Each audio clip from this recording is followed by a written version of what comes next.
Welcome to Altered Judgment.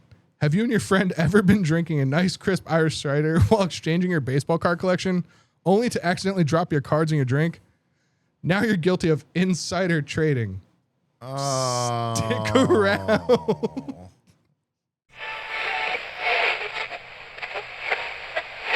Disclaimer, what you're about to hear may or may not have been influenced by fear. Just friends being friends, talking shit all night. But hold on tight, cause you're in for the ride on Altered Judgment. Altered Judgment. Talking about fast food, hockey, colonoscopy, sipping culture, aliens in the 90s on Altered Judgment.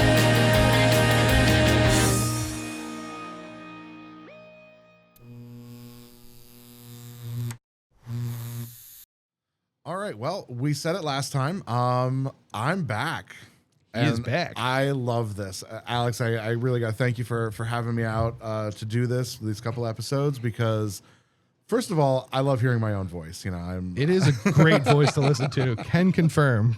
I am one to love hearing myself, but I love more than anything getting to connect with these people, and this is such a great experience. You know, doing things like this makes me a better content creator, and you know, I always love to pick your brain about like your setup here and everything because I love the vibes here. You know, I get to be in a new kitchen soon, so I'm really kind of like, I'm excited for that you know, personally, and it's not even my kitchen. Right? I'm like checking out the gear here and getting myself comfortable with this. But I love it, you know, and I love doing this. You know, you've had some amazing guests on. I've been fortunate that, you know, we got to talk to Lindsay last time. It was such a cool experience and really sort of like changing the game a little bit because I was looking forward to this episode more than anything because it's in my ballpark. Yeah. You know, it really is in my wheelhouse here. We are talking to somebody who is a foodie, a content creator, a parent, and you know, somebody who I've gotten to connect with on many different levels over the last few months and really build a relationship with. So when I found out that I was co-hosting on this episode, I was like, yes, this is perfect because we are going to have so much to talk about. And I know that she has a lot to offer. So we have Emily, who is the Glizzy Girly with us. And we're going to have a good time. I heard she's got some things that she's bringing to show us. I heard rumor we might get to try a glizzy crafted by the Glizzy Girly herself. Like, what more could you ask for? it's in like life? getting knighted. Like, Yeah, I feel like that's equivalent. like that is a bucket list check right there. Speaking of buckets, Yeah, speaking of buckets, I told her I'd be living in this thing. she didn't believe it, but no lie, you will see that he is living in this thing. Absolutely. As you guys can see, this is an active studio. It's real. It's not scripted, and my child was hiding over there. That's what I love about this. You know, like there is nothing more genuine than filming at home Pure and chaos. like just having everything go on around you. And I also fix it in post. I never fix it in post. It all stays because to me it's real. Why not? I tell you, I always joke with Lauren because I have so much B-roll of us just going, shush, you need to be quiet. Shush, I'm trying to record something. Guys, I'm trying to record. If I'm all being the time. honest, that's half the reason why I keep it in, because I would sit there, if I edit it out, I would then end up with a literal folder of that and be like, I like this, but what do I do with it? So now I'm like, load or rip. So That's, to me, I think like that's the hardest part of doing content creation is, you know, you look at things and I think we get sentimental because we created it. Yeah. And when you cut it down, you're like, but I might use that for something. It's a lot more difficult than you think. When you get to that cutting room floor, and you're like, maybe that's just, you know, for time. But like, you are attached to it because if you genuinely enjoy what you're doing and that content, like there's a story behind the story that you're trying to show, and it's very hard. It is a very difficult job. Absolutely. You know, we were talking off air earlier about like, I'm trying to like consolidate all of my content, but I sit there and I literally have to hand my phone off to Lauren. I'm like, you need to delete what you think I don't need because if I have to sit there, it's like killing my children. Dude, I'm like so attached to this stuff. Yeah. I'd be like, why'd you leave that in? Because I couldn't let it go. Right. I look at it, I'm like, oh, sure, I'll make like a compilation reel someday, or I'm gonna need these shots. I'm gonna like, I'm never gonna. I know I'm never gonna need it. It's archival. Like, it's something I can bet. Like, look, yeah, my child ran through and was hiding up here and made it, but But then like 5 years from now, I watch like, oh my God, that was hilarious. Like she'll be older. I can show her like, look what you did. Well, we had talked previously about how, you said like it's like making home movies. It is, for your yeah. family. And I think like not even for me to look back on later, but there will come a time where I'm not around, and it's dark as that. As dark as it is, I'm like, this is the thing. I'm like, you always think it's like, what kind of photo are they going to put up at your funeral? It'll probably be me with a sandwich. Like, it'll probably be you in that bucket hat. Yeah, for me Lindsay. in this bucket hat. I'm getting buried in this thing. They'll be like, Lindsay, for real. We went full circle here. He was wearing it. He never stopped. But it's like they'll put like a little tribute video together. It'll just be like a compilation of all my best reels. Like that's just everything off of my social media platforms. I'll be watching. Yeah, but it'll be a thing that my kids remember. I think it's so funny. Like nowadays, Addie knows. She like trolls me because I'll hear her from across the house, and she's like, "Don't forget to tell them that Chef Nick sent you." And I'm Dude, like, "You are." Charlotte makes fun of me because the Flyers reel where I did the Altered Toddler with her is astronomically outperforming even like our top performing one, and she lets me hear it. She's like, "Hey, how many likes do I have?" I'm like, a lot. Yep. Yeah, the reels that I do with Addie always end up doing substantially better than any of my regular I don't blame him. ones. Nobody wants to hear me say that, but when a toddler says it's cute, I'm like, okay, yeah, Crosby sucks. If I say it, 100 views. Charlotte says it, endless views. Absolutely. The other day in a cookie car wash, Lauren pointed it out in the background. Addie was like doing my hand motions and everything, going into the outro. They do and so much she subtle knows. stuff. It's and I'm so like, funny. oh, I was dying because I'm like, she knows me to a T. Like she mimics the way that I do content, and I think it's the cutest thing. I really do because like I'm like, she needs her own channel. Dude, just let them let it rip. I'll be so mad because she'll have more followers than I do. They will. I'm like, that's why I'm not letting Charlotte. Charlotte will be like, when are we doing the next episode? I was like, I don't want to be out of the job, so probably never. Yeah, like you guys you're too cute for this. You're too cute for content. We're just a bunch of bearded dudes up here talking to local creators and having a good time. Right? And that's all it is. That's all it takes, man. Nobody ever tells me I'm cute. You're cute. Thanks. You're welcome. Joe's like, I'm fucking jealous. Right? God damn it. This Joe comes like, you never tell me I'm cute. You never tell me I'm cute. Why don't you tell me those things? You can't do much more than that there. I think it's a natural time to take a quick break, and then we'll be right back. Yeah.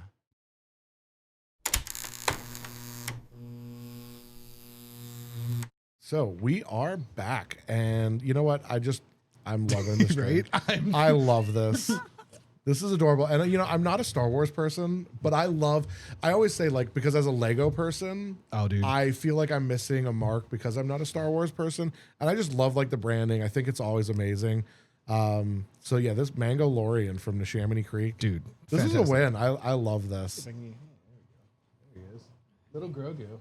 It's so delicious. Cute. It is. It's a real I like a sour that doesn't feel like the acidity of it's going to ruin the rest of my day. And this does not give that. Like, I don't know what's different about it because I'm not, a beer scientist here, but like it doesn't have, Right, what I it's mean? like a sour, but not a sour. Bingo. Like it doesn't have that where I know it's going to be rough later if I have another one of these. Maybe like the mango, like because mangoes don't have like it's not a lot of acidity in it, so maybe it like balances out. Maybe a it's little just that this is the way. It's not so tart. bit. See, I get that reference though. I Yeah, do now, get see, that reference. You get enough. You got enough to get by. Yeah. I honestly, I was picking up the Summer Love because I know that's a good go-to. Victory, again, that is like, Yeah. I saw the variety pack and I was like, they have some good IPAs, but I want something just crushable. Summer Love is what we scooped. On the way out, they got me because I'm that guy who always impulse buys, but I was like, oh, wait, Grogu's on the can? I was like, oh, it's Neshaminy Creek? Say less. You're coming home with me. Yeah. I do like Victory because I'm not a big beer drinker, but Victory has always done well for me. It's always one that I go for. And I know, Em, you got the Stone and Key over there. Another local one. Which is great. I did a little collab with them a while back where I just did, we only had enough time to get through the ciders because we talked about it so much, and I have to get back to check out their actual wines. But their ciders are phenomenal. And I do like ciders. I will get down ciders all day long. And Stone and Key, like the people there are so nice too. It's such a cool little spot. I think I first caught them in Peddler's Village. I think they were just there. Like Stone and Key pops up with like They other do. They've local got a lot of people. pop-ups. I see them at the farmers markets. They're usually around, but I love their little spot in Ambler there. It's really nice. They do a lot of fun events too. I know recently there was this guy Gentry. He's going to be in and out. So Gentry is like a mental illusionist. Like a mental, like the where they can just predict things. Yeah, so Okay. he does a Dude, lot of I that never- kind of like that stuff blows my mental mind. illusionist. He does magic and stuff. I saw him a while ago, a few months back at the Smoke and Mirrors Theater. But he is such a cool dude with like his close up magic and the mental illusions that he That does. stuff blows my mind. So I know there's he, tricks. yeah, but- he I is love that he's stuff. doing a few spots at Stone and Key, and I want to try to get out to see him again. But yeah, they do all kinds of fun. Like they have so many fun people that come out, and you know, it's such a cool little vibes, and I love it there. They also have like I don't like overly aggressive sweet ciders, so a dry cider is that's my Yes. realm. Absolutely. And when you find out, because I mean, like they know that they're using a lot of it's like local produce that they use for it, and the process that they go through is so cool. Like if you get to talk to the people there, I nerd out about that kind of thing. You know, it's all cooking. You know, it really is all cooking, and I go crazy for it because it's such a cool process to get to where they get to with those flavors. We're on a mini gauntlet, not quite a full 3-episode gauntlet, but Nick has taken over for Joe. Something we probably have addressed in intros by now, but I'm going to bring it up again because thank you so much because we were talking. We're like, we need to film. Yeah. There's not many people that can fill Joe's shoes, and you were on the top of our list, and we're like, well, this makes sense. Thank you for being available. Well, thanks for having me. I love being here. You know, this is so much fun, and honestly, it couldn't have been a better day with who we have here. And I was going to say, we also have a guest. Not only do we have a guest host, we have yet another guest in the studio. Nick, who is our guest? We have Emily here, the Glizzy Girly herself. Oh, wait, I have my applause. Yeah, there you go. Oh. I've got buttons. So somebody who I consider a good friend of mine, somebody who, you know, we've connected through social media. She has a whole platform. She has several platforms, and she's killing the social media game right now. I'll let you get into it, but like, you know, you have your personal pages, your teaching content. You've got the Glizzy Girly platform, which, you know, obviously as a hot dog enthusiast myself, as a bona fide Glizzy Girly myself too, I really appreciate all of that. So let's dive in. Like how, you know, how did we get here with what you're doing? Yeah, so I started content as myself in 2017. Is that the COVID? And yeah, it Pre-COVID. was pre-COVID, believe it or not. It was the first year I started teaching. Pre-co. And Pre-co. Pre-panty. pre-pan. And so we were still out in the world. And Good old days. It's like a post-apocalyptic radio now. We're just in a basement. We're going from a bunker, guys. It's pandemic's still happening. that's why we have LED lights. There's no light outside. There is no sun. Anyway, So I started as myself because my students were 6th graders and they were like, TikTok is so cool and you have to learn it. And I just like learning. was it? Wait, when did it switch from Musically? That was. It was pretty much was- like that. I was Yeah, gonna say it was that was. You around- were close. Yes. Yeah, No, it was just about that time. because they told me all about the Switch because I wasn't familiar with any of that. That was a like, wild time. The YouTube vlogger era, which is where I was like watching most of my content, and I was doing content in my classroom because my school supported it, almost like a daycare where we were sending like updates. We were sending little mini vlogs of what we R.I.P. were Vine. doing Love that. throughout the day. So we had GoPros and we were filming, the different things that we did. And so that's kind of how the content creation started. It was natural because I was just doing it in my classroom and sending out like little vlogs to the parents. And then when Musically switched to TikTok, I started posting on TikTok, and it was all teacher content pretty much for the most part. It was because that's kind of how I thought as a teacher. I only thought I could have social media in that way. Like I thought gotcha. I could Yeah, only be I mean- a teacher Right. on social media as a teacher. That's a weird space to navigate because you like you say you're a teacher, but you want to do the social media, but you also want to like you're trying to represent yourself. That's definitely a weird juggle. It is. Yeah, that's because you're like a role model and they're Exactly. watching, and parents are watching and have opinions and oh, they'll tell you. right. So that was kind of a weird space to be in, but I also think it was the best first space to start in because of that. So then I learned about algorithms via TikTok Dude, very I can't. quickly. Don't even and- get me started on that. Once you Yeah. learn it, it changes again. Exactly. So then I started that way, and it was Deaf Not Your ELA Teachers is how I started on TikTok, which is I was again hiding that I was a teacher, but not really because I was doing teacher content and all my students Hiding found in me plain right away. sight. Yeah, hiding in plain sight. And then it kind of switched post-pandemic and through the pandemic where I was like, you know what? I'm going to show that you don't have to run away from your teachers in the grocery store, and they're out in public and they don't sleep at school and they have lives too. So I just I started. feel like that doesn't get addressed enough. It Like, no, doesn't. valid point. Like, I was like that when I was a kid. I'm like, oh, Me wait, is too. that my teacher? Like, oh, let me go to the other aisle. Like, let me dip. I'm out. This is not cool anymore. And my boss, my current boss, so my principal was my teacher. That's even Right. wild. So I've always been hyper aware of that space, and I wanted to merge those two, but wasn't sure how.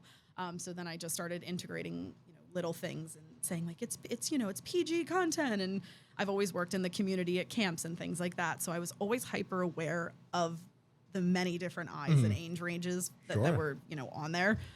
So I think that was a benefit. So then I always laugh about that because my kids, my son will come home from school and be like, "Oh, we were watching your TikToks, or we were watching your YouTube," and I'm like, "You should not be watching that at school. Right. Your friends should not know what I'm doing online. I know. because my content is not always family friendly." This was like with Charlotte and then like Joe's kids. So Charlotte, obviously, she's around it, so she'll see things here and there. And depending on where you fall in parenting, I'm a little more lenient maybe than I should be. But it's like you can't obviously take an Altered Judgement shirt to school. She has like a little K-pop bootleg one that says it. And like Joe's kids have like a T-Rex with headphones. So like they're I just love integrated in. But I'm like, you can't take the mug to school, guys. Yeah. You gotta leave it. But that's, and we talked before about this, and I think one of the most poignant things that you talked about to me when it came to creating like teacher content, but that was like accessible for your students, was sort of like fostering this really welcoming environment and the connections that you were able to make and being able to connect deeper as a teacher because the students are becoming familiar with you as a person. Like you said, you're not just a teacher, you're not just that person. So like when you do see it at a grocery store, you're not like, "Oh my God, that's my teacher. That's so weird." Like, Go "Oh, run." no, that's right. Yes, teachers do exist outside of the school." And, I remember us talking, you saying how like it actually makes connecting with them a lot easier and creating those safe environments, which obviously, today is so paramount for these students to have. And I think like that is so awesome. Do you talk to a lot of other teachers in the social media world and like really encourage them to kind of expand on this? I know like a lot of schools are like they all it really have different depends. rules Yeah. about how they approach this, but Yeah, so I'm really lucky that all the schools that I've taught at have actually encouraged it. So when I started doing my TikTok, my public school that I started with, Pottstown, asked me if I would run their social media because it's a severely underfunded school district. It's actually the most underfunded school district in Pennsylvania. I didn't know that. Yeah, so The more you know. yeah. So they wanted to bring more eyes onto the school district for, funding purposes and bringing the awareness of, these are the good things that we're doing in the school and here's where it's at. And so I kind of became the face of that, which then I took really seriously. So, Yeah. so kind of to your point, I really took that seriously as saying, I am a person, but I'm also representing this entity, which is really, special. So my schools have been really supportive. And I also run the social media at the school I work at now There you as go. well. So now I have a question about that because there are some schools that are very actively involved in social media and there are other schools that aren't. Obviously, you run that sort of, hey, we don't want our kids online. But I know that, I sign a waiver at the beginning of every school year for my students, hey, do you want them to be in whatever? Do you find that greater value in schools being active? Like I'm talking active in social media because I've seen like some schools that they have pages for like their athletic teams. And I think that that's so cool. I love that. To get to see that, I've stumbled across the local, so William Tennant did their seniors, and it was like every day they were posting the new senior that was graduating, and like it would talk about where they're going to college or what their plans are. I'm like, I don't even know these kids, but I'm like, yeah, go you. That's awesome. You're Oh, cheering them I'm like, you're going to culinary school. Hey, you know what? Let me send you some words of encouragement as somebody who's been there. Like that's cool. If you have any questions, reach out to me. I think that that's awesome. I love that. Yeah, I think I've always viewed it as a place to connect and always viewed it as a space where in COVID, I think I noticed as a teacher with Google Meets, kids would say like, I feel more comfortable saying something in the chat. Yeah. And that spoke to me as like, this is their language. Social media is just this generation's language and typing is just their language. So you kind of have to meet them halfway or they're never going to listen. I would agree. It's also different my types opinion. of like, not different types of intelligence or different types of learning. The same thing in a classroom. Like some people are visual, some people, they can just read a book and they know how to do it, or some people need to see it. But then some people aren't comfortable. Like maybe they did have that question, but they don't want to raise their hand. Yes. So you are now allowing an avenue for that. Like you're opening up all these possibilities that weren't available. Like tech can be a bittersweet thing. But I think in this regard, allowing that voice to happen wouldn't have happened without it. Like that definitely opens an avenue for people that might be shy, and they throw it in the chat, and maybe that, they get the answer. Otherwise, they would have just cruised through till graduation. You know what I mean? Not said a word. Yeah, and I think you should be able to connect with them. You know, I was talking to my wife the other day about how, like, and we all sort of grew up in this era of, we spoke in movie quotes, we spoke in TV quotes to each other. You know, that was kind of how we communicated. And my kids were in the backseat of the car, but they're talking in TikTok memes. Yeah. Yes. They're talking in social media. Yeah, exactly. 6'7's always there, guys. And so, like, My daughter does it. Every time she'll Right. count. I'm like, what are you doing? Stop it. See, it's a language. What size It are you? is 6'7"? No, Stop. absolutely. It is their language. Yeah. That is them quoting Anchorman over and over again, Yes. right? And as I hear my kids talking to each other, I'm like, okay, like, as somebody who is active in social media, I understand what they're talking about, and I see that, and it's a I really love great that way parallel. as a I parent. never thought about it. Yeah, as a parent, it's a great way to connect. And I can only imagine, as a teacher, you're like, okay, cool. Like, I understand what you guys are talking about, and like, language in general, it evolves so quickly nowadays because of the internet, that being able to stay on top of that, both as a teacher, as a parent, as somebody who is looking out for our youth too, to understand and hear those certain key words, both for good and bad, you're there for them. I think that is so endlessly valuable. Thank you. I take that very seriously. And I think they understand that I take my platform really seriously, because I have students come in that are like, you know what, I feel like I can just come, ask you a question about this pathway or this tech school pathway, because like I was saying, tech schools are even now emerging in social media, and they're saying this is now We literally just posted something which is so it's just so interesting to me that it's their language, it's their reality. And I kind of always have had an eye for keeping up with what the youth are doing, because I've always worked with You have to, the youth. otherwise they can't relate, and then Exactly. you lose them. Yep. And I definitely don't want to lose them in that sense. So I think that I've used my content for that. And then I think I was worried when I shifted my content to a little bit more me and less, because it used to be all just teaching similes, teaching metaphors, talking about the outsiders. Like, that was it. That was all my content was. Still good content. And it was excellent engaged. content. My top video to this day is about the giver. So if Dude, everybody. yes.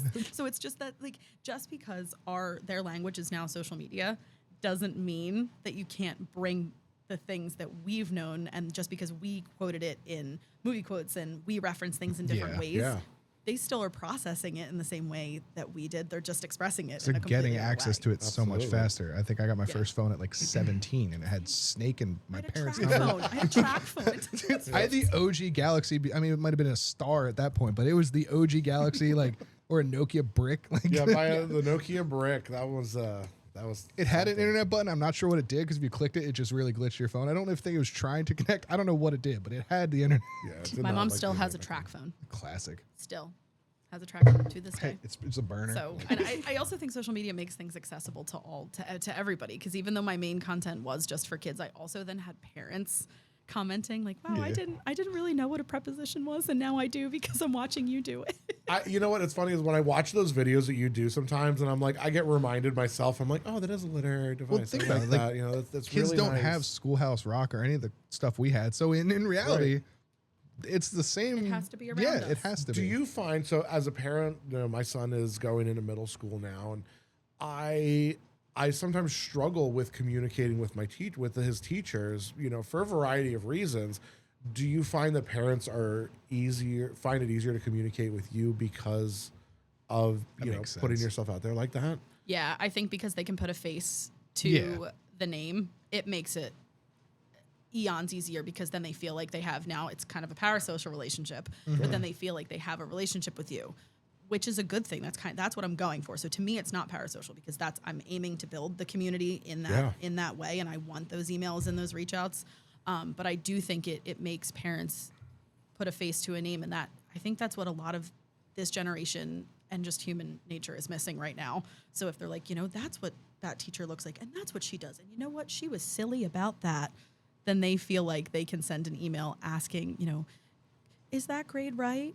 Or, could they stay after? Like, they feel like I'm more approachable because I present myself as approachable. Well, it's funny because you're doing the same thing to the kids and the parents at the same time, just with a different parallel. Like, the kids are getting comfortable because they see that presence, and then the parents are doing the same thing. So you're kind of killing two birds with one stone, or multiple. Like, you're just, I don't know. I think that needs to be done more. if we're being Absolutely. honest. So evolving out of COVID, out of the, creating the teacher content and being creative there, how did we get from there to now what is, the Glizzy Girly era and evolving into that? Yeah, so Tell me about your hot dogs. Yes. I've always had a passion for hot dogs, but I wouldn't necessarily say it was something that I anticipated taking to social media. I think I, like everybody else, was kind of just searching for another avenue. I think we're always kind of looking to reinvent ourselves, and I do that a lot of the time with learning about different things. And I just thought, you know what, I'm going to learn about some hot dogs. It was the summer when I started Glizzy Girlies. That makes sense. So I had eaten a lot of hot dogs, and I was like, you know what, the Philadelphia area does not have the hot dogs Nick, are you that I good? want. Sorry. All right, go ahead. Don't mess up the origin story, you dick. I'm sorry. Most of my conversations usually start with, well, I had eaten a whole lot of hot dogs. Yeah. Look, we're not going to talk about Tits Wellington right now. We can't veer off. We have this trajectory. You're We need, staying between the buns. we need to stay. God damn it. Joe's going to love everything about this. Okay. It's fine. I love this. This is what it's all about. Woosai. No, we're back. So- And we're back. So then we ended up I went for my 30th birthday to New York, and I made all of my girlfriends. Some people want to go to clubs. I said I want to go to a hole in the wall called Criff Dogs because they have famous hot dogs. And I had seen them on social media, as people do, because I'm a consumer of social media as much as I am a creator of social media. And so I was really intrigued about the things that they were doing. And they had a specific hot dog when I went that had pork roll on it. Oh, And sold. I was sold already, so I wanted to go. And it was a really cool experience, which I'm a sucker for experiences. You have to call in on a payphone, and they Awesome. let you in or not. Sold. Wait, no, you Done. can deny you? Yes. Oh, man. Is there a question, or is it just like they just judge you immediately? No, I think it's if there's like 5 tables. I think it's if they have the They make space. You're not That's welcome. gotta be the best job in the world, turning away They people don't want people all to night. wait in line. So they're just Please come back in 15 minutes. But you, Then don't you'll be have welcome. to, but you don't have to look them in the eye either. So you're like, nah, go away. I'm picturing one of those like old apartments, like, hey, Yeah. can I? No, sorry. Wait, what? Can I please have hot dogs? like have another go down and get some pizza or something. back Hot later. dogs are not for you. And it was actually fairly embarrassing because You got in, right? yes, Oh, got in. Thank God. One of the hot dog ingredients was celery seed Okay. root. I don't like celery. I didn't know that celery seed root Well, is not celery. So I was like, can I not not have have celery seed? I didn't know about this about you, and this And might change our the whole guy was like, relationship. he's like, So what? then, well, this makes sense because then I was He like, buzzes you back out. I You don't know leave. enough. Get out. I said, I don't know enough about hot dogs, I don't think. So then I was like, I need to dive in and learn more about these ingredients because they were carefully curated, carefully crafted. I'd like to go without the celery. What do you mean? It's like, What are you without talking no about? celery seed root, please. And he was like, I think we can maybe do that. But then I realized I was not. So that's how I ended up at Glizzy Girlies. I was like, I don't know enough about hot dogs and I want to know more, but this was the best hot dog I've ever had. But There did you you go. learn why they put celery seed into hot dogs? If not, you're about to. No. Okay. Yes. So, as far as my knowledge goes, the reason that celery seed is used in hot dogs is that as a natural curing agent. So you're not adding nitrates or nitrates into the hot dog itself. So it's a little bit healthier. You know, you're not using like, I'm going to use quotes around this. You're not using like chemical curing agents. And the celery seed is a little bit. So if you ever see on the market, if you ever see uncured hot dogs, That's it's cured with celery salt. It's not. it's like the ones at cured with Aldi's are like salt. uncured, whatever. Yeah. So they're okay. Yeah, That makes so, sense. Yep. So that kind of sparked in me. And I love listen, to learn. that's The more as you know. much as like Right. I've been I've been taught. So you know, I'm always open to being told I'm wrong. You have no idea the amount of effort I'm going to put into possibly trying to make a rainbow come out of my hands and just waste 2 hours on it. It's not going to, but I'm going to try. Yeah. I was really so embarrassed that I didn't understand. And I was like, wow, I think I know a lot about, you know, like home cooking kits and the things that my grandmother taught me, but I don't know as much about hot dogs as I thought. So I decided to learn about hot dogs in the area and then just kind of delved into the flavor combinations. And I ended up discovering that I have favorite hot dogs and favorite flavor profiles. And it was just a whole like fun avenue. And I originally did it faceless, because I was like, maybe this is going to be something that I build that's not just like Okay. me out in the world. I got you. No, that makes sense. And so I also really like using Canva, as I mentioned. So I was like, I've seen a lot of AI designed things, and it was funny because even last year I started seeing the influx of that, especially in schools and things like that. So I wanted to show.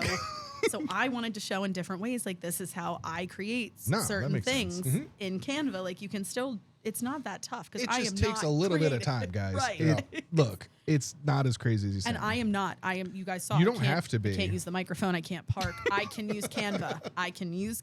So this is a perfect plug for Canva. So can you? Right? But my thing was like I want to make these designs, and I don't think anybody's doing hot dogs in like a cutesy way so much. No, like, you have no idea how hard it was for me to land on the hot dog design for your show. I was like, this is, I got a really seductive looking one. I was like, this hot dog shouldn't come to the public. It's kind of weird. And I think that's kind of landed the in this avenue happy that middle. hot dogs take. Like I think content creators sometimes take like a Joey Chestnut avenue, or like you're doing just hot dog eating competitions, or like you're taking like a there is an art to it. Sensual avenue to it. Yeah, But apparently I got a sexy hot dog. I want to be There's no me. nice way to eat a hot dog. Right. And, No. and I think like Yes. we need to just accept that. But I think that like if you're not acknowledging it and you're just eating the hot dog, then it's totally fine. Like Yes, agreed. I do think that's a perfect natural segue into what we've been having sit on the tear a little longer. Bless Than my heart. Bless my heart. We should get in there. But I've now, been waiting. I know. Do I take the headphones off? You can do whatever you want because Okay. by the power of editing, this will look Okay, fantastic. perfect. That's what I want. It's just going to be a picture of Tits Wellington and a little song in Well, between. I really need to find that. I like. Because while you're doing that, I'm going to go get another bevy.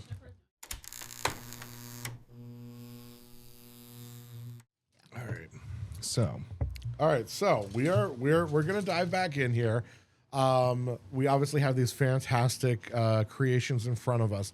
So I feel privileged to be eating a glizzy crafted by Glizzy Girly. right, this is and listen. So you and I have talked about this extensively. So I'm so happy that I finally get to try this. So I'm first of excited. all, tell us what we're looking at here. Well, first, why was this? Yeah, why did this tell us manifest? why we are looking at this. So this Other than hot dogs is are awesome. Right. my submission for Recipe Philly, which is You're welcome. which is a new show concept restaurant opening up in August in Philadelphia. So it's across the street from the convention center. You heard it here first. Right in Center City, Philly. And last year, I got a DM in Glizzy Girlies, literally right when I started the page, from a casting producer in LA. Shout out Caroline Sheets, you are incredible. And Every time. she was like, "Can you make a hot dog?" And I was like, "I don't think I can make a real hot dog." I was like, "I can make a crafted hot dog, but I don't think I can like butcher a but cat." like- Like, I don't really know. If I You mean can- end to end?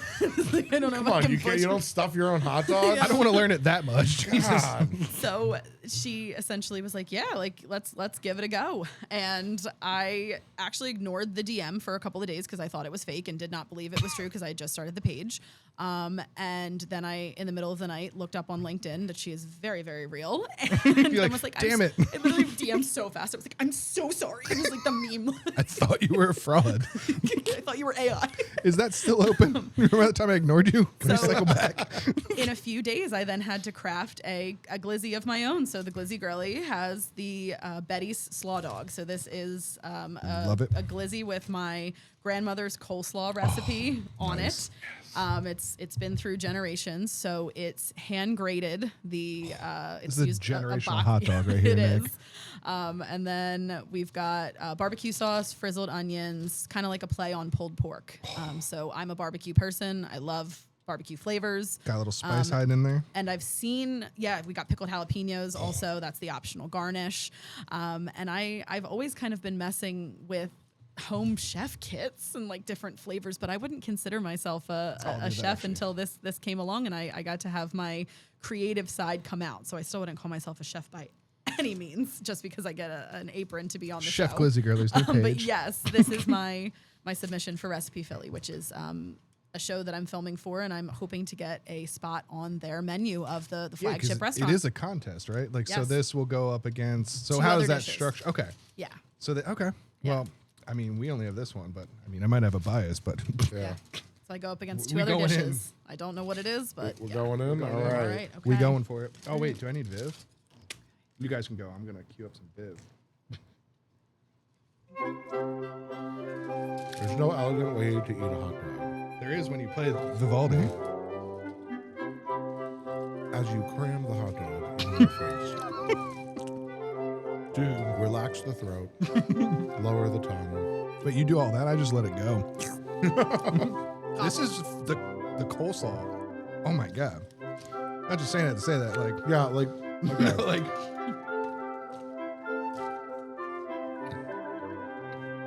perfect. All right, listen. Yeah, sorry, I don't want to talk. You talk. I'm gonna eat. You know me. You know I eat my fair share of hot dogs. Damn, dude. We had a fantastic discourse recently over some hot dogs at Top Dog in Peddler's Village. So good. Shout out Top Dog. For never ending air horn. And, you know, I eat all around. I have my culinary background, but I love this. So I love this for a few different reasons, right? It's like it's hitting all the great notes that, in my opinion, make a really good hot dog, right? So aside from, you know, you got the hot dog on the bun, having that as a core. You looking for this? Is this okay? That was the best studio investment ever. Was the Absolutely. paper towel. Nick came when we had no be paper messy. towels. Yeah, dude, I know, there's we were- trash cans, We're paper just towels. gross as hell. Glizzy should be messy. No paper. I just towels. nuked the attic every time we did an episode. Just called it a day. You know, I talk a lot, like when I review food, I talk a lot about like the balance of food, and the balance is both flavor and like the texture composition of this. So first of all, the texture composition is amazing. I love the good bite of the hot dog. You get those frizzled onions first, and then having the onions into that crisp coleslaw really, really makes a nice transition. And then honestly, flavor-wise, I love the addition of the barbecue sauce on there, and then that sort of play on the pulled pork is a great idea because it really does give sandwich vibes, which is awesome. And, you know, I'm a jalapeno guy, so I do like that little bit of heat added in there. But the flavor of the coleslaw speaks out above everything else. And That's I think the that star, man. it really encapsulates the hot dog flavor too. Like it pairs so well with what you're doing there. And I know you and I have talked before about coleslaw and how we make it. And, you know, you and I have a very similar approach to how we do our coleslaw. So personally, I do like this, you know, and I'm not gonna give away because like I can see what's in there, but Don't give away secrets, dude. This is a family recipe. I'm not giving away any secrets, but I will say that I do like. There's a particular item that you have in there that I'm appreciative of. That we'll share off air. We'll talk about it off air, but I'm really enjoying. Like this is a coleslaw. Like I can tell, I would eat that just like as a side dish of coleslaw. I think that how it's put together is really good, and I think that when it comes to coleslaw itself, you know, really the application of it is can you have coleslaw both as a side dish, as a sandwich topper, as an additive? You know, a good coleslaw is very multi-purposed on its own. Like you shouldn't have to really change things about it to hit all those different points. And this coleslaw really, really does that. So huge fan. And honestly, like frizzled onions, they're great on everything. Right? They really are. And you know, like I said, I think altogether this is a fantastic hot dog. I'm gonna be watching. I want to see how far this gets you because this is. To me, this is something I would order on a menu. Absolutely. If I saw this hot dog there, you know, honestly, if I were to change anything, and this is obviously only because of how we're doing this here, I love a like big fat hot dog. I'm a big fan of the big boys. Big old big boy. But that's just because I'm a fat fuck and, you know, I want as much meat in my mouth as possible. Us here at Altered Judgment do enjoy yeah. the meat in the mouths. Right. So like that would literally be only my. I always go for if there's the option for the big hot dog. I always go for the big hot dog. But I love this. I absolutely love this, and I'm definitely going to ask you for the recipe off air because Off air recipe, this. Philly. Yeah, I want to make this coleslaw. From the non-foodie I really side. enjoy it. Like I don't have the accolades of Chef Nick. I'm just a glizzy connoisseur. That's enough. The biggest compliment, I'm not a coleslaw guy by any means. I don't genuinely, I don't, that I devoured. And I'm not a coleslaw, that. Then you're not eating the right coleslaw. Oh, well, now I realize I'm fucking up, clearly. Yeah. But no, like, the thing with the onions for you, like, the frizzled onions to me added that little texture, that crunch. So I like that it's literally a flavor symphony, and then it brings the textures to it, too. So you're getting the softness with the crunch. Like, I like that when a item that I eat or consume hits all the senses. That's the best way to explain it. Like you get the crunch, you get the soft, you get the sweet, you get the salt. Like everything is there. Yeah. And again, not just trying to gas you up because that was a phenomenal hot dog. Thank you. That means a lot. I won't dive too much into it, but how you prepared the hot dog and the bun itself is very important. Thank you. You crushed it. Thank you. It's been almost a whole year of perfecting the Glizzy recipe. Oh, And I you're will a hot tell dog you- in it. Well, the interesting part, I was curious. Now I'll ask because I asked Recipe Philly if I'm allowed to talk about it up until this point, and they said yes, which is good. Great, we're gonna get canceled. So It was a good run, boys. I was like, is it okay? It would be when I'm on it. That's what happens. Joe comes back like, Talk about my hot yeah, dog? the show's gone. What do you mean? Well, Nick came on. We talked about a hot dog and we got We're canceled. sued by. You mean that's what we got canceled for? You don't know the Nick Claire curse? It wasn't the Drake Tits curse. Wellington. It was the hot dog. So What a way to go down. When I first had to bring the dish down, so originally it's about Recipe Philly is big about the story. So the creator Ed Baumstein was immediately someone that I connected with from afar because he mentioned that when he was in the corporate space, he always had done like potlucks at work. Okay. And that was Those taken can go away either way, by if we're being real, corporate. guys. Like, corporate said no more potlucks because for whatever reason, if they were having it after hours or whatever, it was, it Someone was got off the food clock. poisoning. Whatever. So they couldn't do the potlucks anymore, or maybe it was because of COVID. But for whatever reason, they couldn't. do COVID the ruined everything. Damn I it. literally think they couldn't do the potlucks anymore. But That in makes any sense. case, that's how this creation came to the creator of Recipe Philly. Was he was like, you know what? I loved the stories that people brought, and they always had something to say about their dishes. Like it was always somebody's aunt's recipe or grandmother's recipe or a creation that they came up with when they were drunk in college, and that's like what they made with Where their all the best good friends. stuff comes from. So he really wanted something in the space of television that was story based as much as food based. So it's home chef based, but also you have to be able to tell your story well. Okay. Which is when we first filmed in November, you didn't bring your food at all. Oh, you had just to just told tell your- your story. Yep. Wow. And I like that. I had to cook on Zoom 3 different times at that point. So they had to see me talking to the camera, which I had a lot of practice with from content creation. They really vetted this, man. Yes, That's aggressive. They did, yeah, before we even got down there because they had a whole TV crew and things Yeah. like that. And it was people that were from all over. Like there were grandmothers and people that had just heard about it the week before, and so then they wanted to submit an application, and then they had to fill out a different Yeah. form when they got there, and it was so cool to see everybody's stories come together when we ended up getting down there, because that's what they ended up doing, was then vetting people's stories and then connecting them with the dish and seeing how they'd fit on the menu. Mm-hmm. So you had to think about, what would you call it? How would you describe it? How would you pay a testament to the person that it connects to if it connects to a person? So that's why it's called Betty's Slaw Dog, because my grandmom's name was Betty. I was raised by my mom and my grandmom. So Well, Betty has some amazing coleslaw, Yeah. and Yeah. you clearly took notes because I did, because I was a brat kid who didn't want to eat her coleslaw. This is to me. This is it's such a fascinating concept, right? Because different. with all the restaurants that I've eaten at, we go to a lot of different places. I know you're in the same boat where you talk to people. You're like, hey, how did you come up with this? What got you into this? It's like, well, I was cooking at home with mom, cooking at home with dad, whatever. Everybody's got their story, right? But we also have come across people that we know, and people that we maybe have worked with that, oh, this is my grandma's recipe. Everybody likes it. Everybody always asks me to bring it, and it's like trash, right? Yes. So like I'm Grandma. so like and it's I'm really excited to see this process, because I'm sure that as we watch a lot of reality cooking shows, Yeah. and that like there are some people that get in because they are just happen to be charismatic, or they're dramatic, they're good for reality TV, Yeah. that kind of stuff.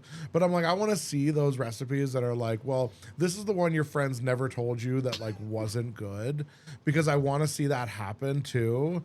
But like, I want to see like, I would love to see the evolution of recipes like this, where it is really good at its core, and then it kind of like it just, as you grow and you learn and you're like, okay, like I'm gonna maybe cook the hot dog a little bit longer, and just sort of like make those little tweaks that take something that's really great already and make it, again to that restaurant level, which is so cool to see too. But I've always been a fan. I've come across a few restaurants where they're like, oh, my dad always made this thing this certain way, and I'm like, well, somebody should have told your dad. These are Like, mom's it meatballs. wasn't- Well, like it wasn't that. That was my great. mom's joke. My mom and I are extremely close, so she can say things like this without offense, which lucky because I was raised by my mom and my grandmom, so very honest ladies. She was like, "Do you think they're keeping you because your hot dog is garbage?"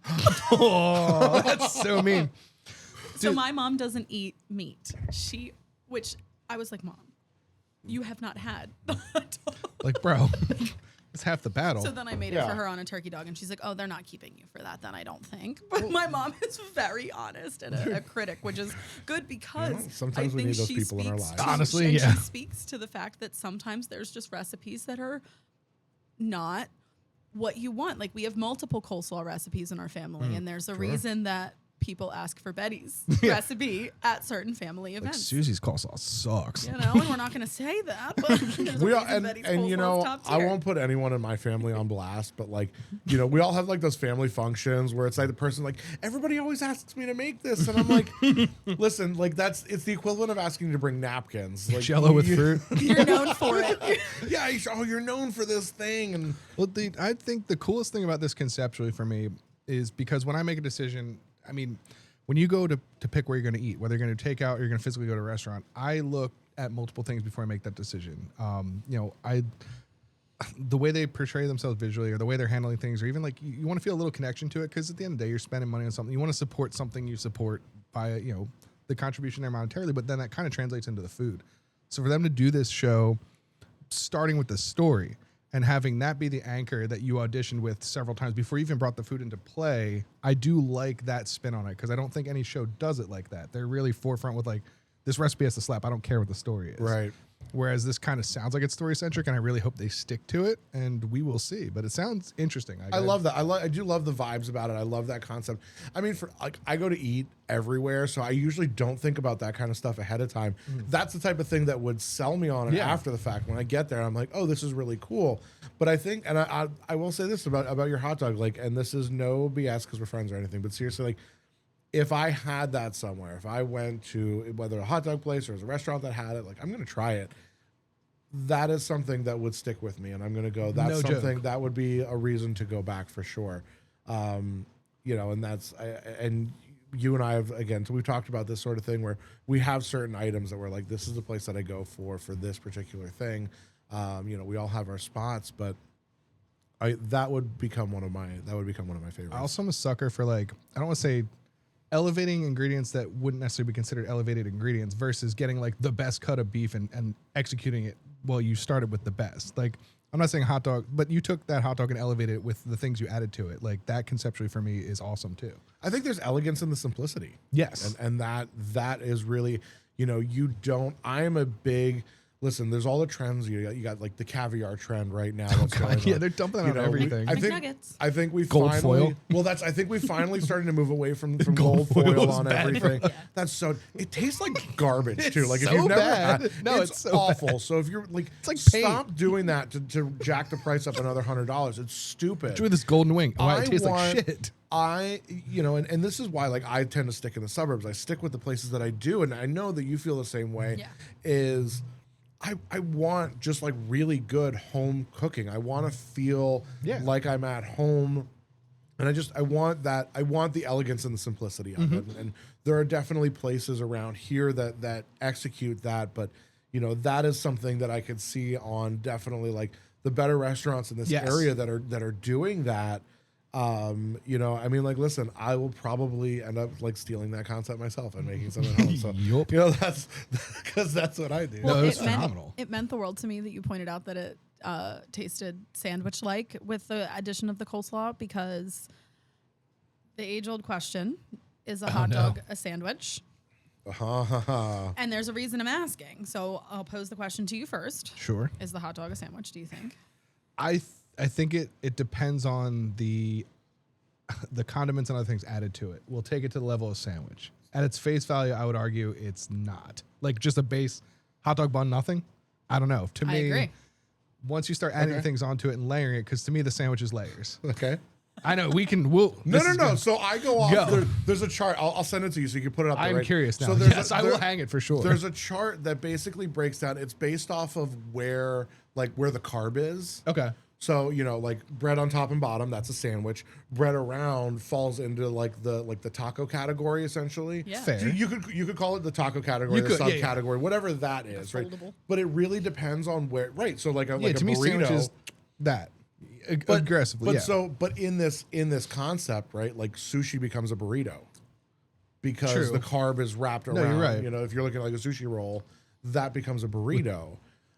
So I that do logic, like yeah. the hot dog to me. It falls in that taco, that bread on 3/4 of the thing category. I never looked at it from that, but I need this chart. And I 'cause would- will put that chart. Yeah, up there. I'll find it. And, like I will never call a hot dog a sandwich. I think it's its own thing, but I think you can get it close to mimicking like what would facilitate a sandwich, like the toppings Sure. and everything in there. Like that was, it was a sandwich on a hot dog roll. If that makes sense. Like Yeah, again, yeah, Well, absolutely. so I asked that for a reason because when you submitted your recipe for the final cut, so when you made the final cut and you realized you were on the show and you made it to the competition, you then had to fill out a Google form because we've already said, you know, this is our dish, this is Yeah, what yeah. I'm submitting. You then had to get into a category. Oh. The categories are soups, salads, entrees, sandwiches. So I was between appetizer and sandwich. I don't think a hot dog, especially in this nature, is an appetizer because No, I'm not not cutting at it all. into 3 pieces. It's Correct. not meant to share. It's not that it's also not an entree. I'm not calling my glizzy an entree. Bless its heart. It could be, maybe, but it's not. It's also not a sandwich because in my heart, I don't believe that a hot dog is a sandwich, No. which is a controversial take So then from where'd you the dump it? Glizzy Girlies. It's in sandwich. Okay. It's I in think it could sandwich. rival a sandwich. Yeah. And And it's I in this think- form. But that then means I'm going up against other sandwiches. Yeah, I but I hope you don't don't hit think there some was anywhere else to fall. Like I can go against cheesesteaks. burgers No, I and think when cheesesteaks, you're I can. given those categories, right? So if you are categorizing it in that fashion, You'd pick the I would right put it one. under sandwich, but in that category as well, you know, that would mean like cereal is a soup. So Yo, that could be a whole nother episode. God damn it, Nick. When Is Joe wa- comes is back, water hey, wet? is We'll come water back. wet. is cereal soup or hot dog sandwiches? No, I think that could rival. It's going to be interesting to see where other people. That's like taking music and giving the broad genres and saying pop this where it should, because there's subgenres. Yeah, that's a tough one, but I would have put it sandwich with those choices for sure. You know what I like about that too, and I won't give any away your secrets as I'm talking about this, but if I took like 2 like Fat Boy hot dogs and like hit them hard on a flat top, and you did have like a a po' big boy roll? roll Ooh. and set it out that way, like that, I would demolish that. Dude, 'Cause I then want that like, so now. if you're breaking it up between like a hot dog and a sandwich, like if you Yep. wanted to build it as a sandwich, That's the sandwich version. that's the direction I would go. But I would keep it a hot dog. Yeah. Yeah. Because to me, that is what makes that combination there is the hot dog. I I think will it's say what certainly I'm going to be able present- to compete. what I'm presenting to judges is different than what you were presented with. The bite's the same. I will tell you that the bite The is bite the was same. phenomenal. But the tasting that we ended up, so when we made it to the like semifinals essentially, so there were like 130 of us and they had to narrow it down to about 100, and it was very transparent about that. That's a huge it pool. it was, yeah. And it was 1,000 when we first filmed Jesus, in dude. November. Yeah, it was a lot. this has been going for a bit, so it's been happening for over a year now at this point. And See, I only started seeing it a couple months ago, so that's wild to me that it has been. That's Yeah. crazy. I didn't know that. Yeah, so I've learned a lot throughout that process. But so when we like went down there and did, oh my God, I'm like, what was I just discussing? The power of editing the first Oh, time. I got you. The bite is the same. Oh, yes. Okay, so when we made it You past do- the 1,000, when we made it past the like 1,000 people going down and telling their stories, and we had to then take the dish to the executive chefs of Recipe Philly and that team, they were very transparent with us that it was going to be room temperature, that Yeah, the 'cause they're not restaurant is gonna in the be able- bones, yeah. and that's how it'll be on the show. So I traveled with this sweet little bag on the train. Old reliable. Down to Philadelphia and then waited in the wings for somebody to taste it and give me the critiques on the flavor profile. And That so kind of changes the game too a bit. since they're 'cause certain chefs- things aren't going to carry like that. correct. They then gave us tips about how to present it. And they were like, listen, you can take it or leave it. And you can't sit here and say, they told us to do this. No, Yeah. okay. But they gave us really good feedback. It was almost like a workshop, which as a teacher, like I Yeah, love the TED learning Talk on process. dogs. That was perfect. for Right? me. Yeah, I was like it's that talk to me mental about this. collaboration is Yes, awesome. like let's bounce ideas off of each other. Tell me how you would do this. And so I got a lot of really excellent feedback from people in a sphere that I have never stepped into. So to hear that specific and tangible feedback that I could then work on has then evolved the dog to how I'm going to present it on television. Because what I've learned is that presenting something on television versus almost have an advantage with what you're doing because the hot dog is a travelable, that thing that can hold its own for a while. Someone at my tasting table had, so when we first tasted, there were all different, recipes in your small group with the executive chef team. So you might have like a cake combined with, my glizzy at the same table with people with bread. So being able to also hear their feedback on other people's dishes was really interesting because then you got a sense of who they were as a critic, and that even though they're not it's judging, the same people that do the show, or they're not unrelated. judging. They're just part of the show. So they're just giving their honest feedback. See, that's but you don't know if it translates, which is really interesting because they're not food judges. No, they're just and at the end of the day, right? World, like food is subjective. Yeah. Yes. And we see this a lot when you watch exactly. You watch shows like Chopped and things like that, and there's always like, oh, I wish this could have had a little bit more spice in this. And I'm like, the dish isn't meant to be spicy. So just because you like that, and I tell that to people out that are doing food reviews too. I'm like, people that watch all food reviewers out on the internet, like, food is subjective. Everybody's gonna have their taste that they like. And that is where you have to trust that in this sort of scenario, that the people judging it are judging off of sort of like the execution and the actual taste of it. Is like something that I try to do. Like when I do taste stuff, I'm like, if it's something that I don't like, I'm like, is it because I just don't like it, or is it because it wasn't executed well? That's fair. I like that lens. Yeah. And I've learned so much about constructive criticism in a different lens too, which is excellent because I think as a teacher you learn how to give it in your content area so frequently, and you receive it because we get evaluated like every regular profession. We get evaluated, but you get evaluated by the parents. That's a completely different eval. And then just as like a hobby, I think it also gives you a thick skin, which is then makes me it makes this space more attainable to me because I am so used to constructive criticism, not necessarily always being kind, and knowing that it's subjective. I think it gives me a really nice perspective on things like this. So the end game with this, let's say, all things go according to plan, you win this contest, then this hot dog would be part of a menu at a, brick and mortar restaurant that's consistently, Yeah, it opens August 10th.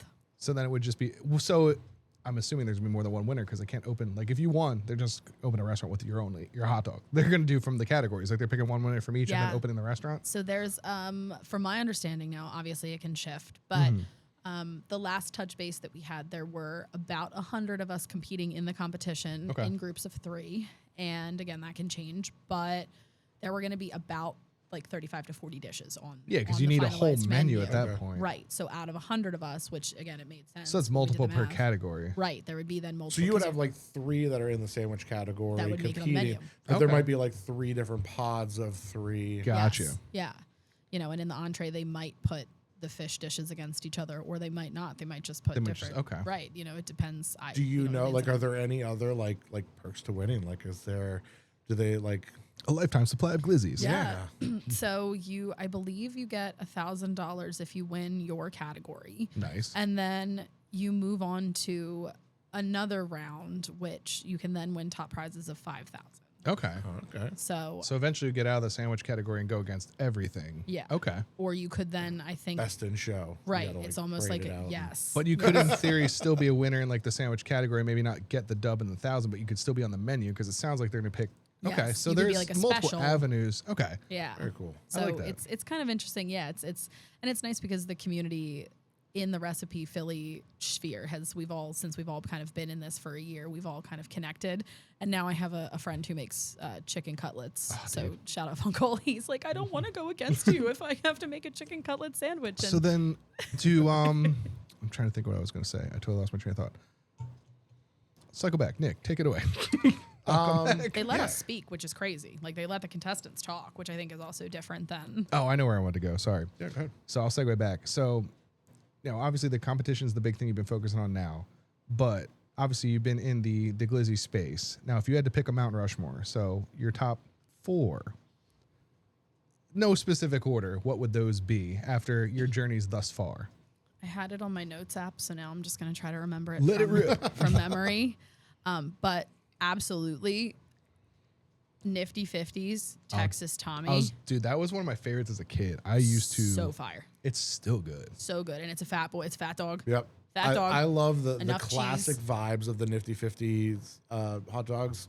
Yes. I dig like it. that the one that's close to us still good. Like you can't duplicate the original location, but they're very close up Yeah. here. Yes. Like that one. There was the one in Chamonix. I used to go that way back in that one was its own thing.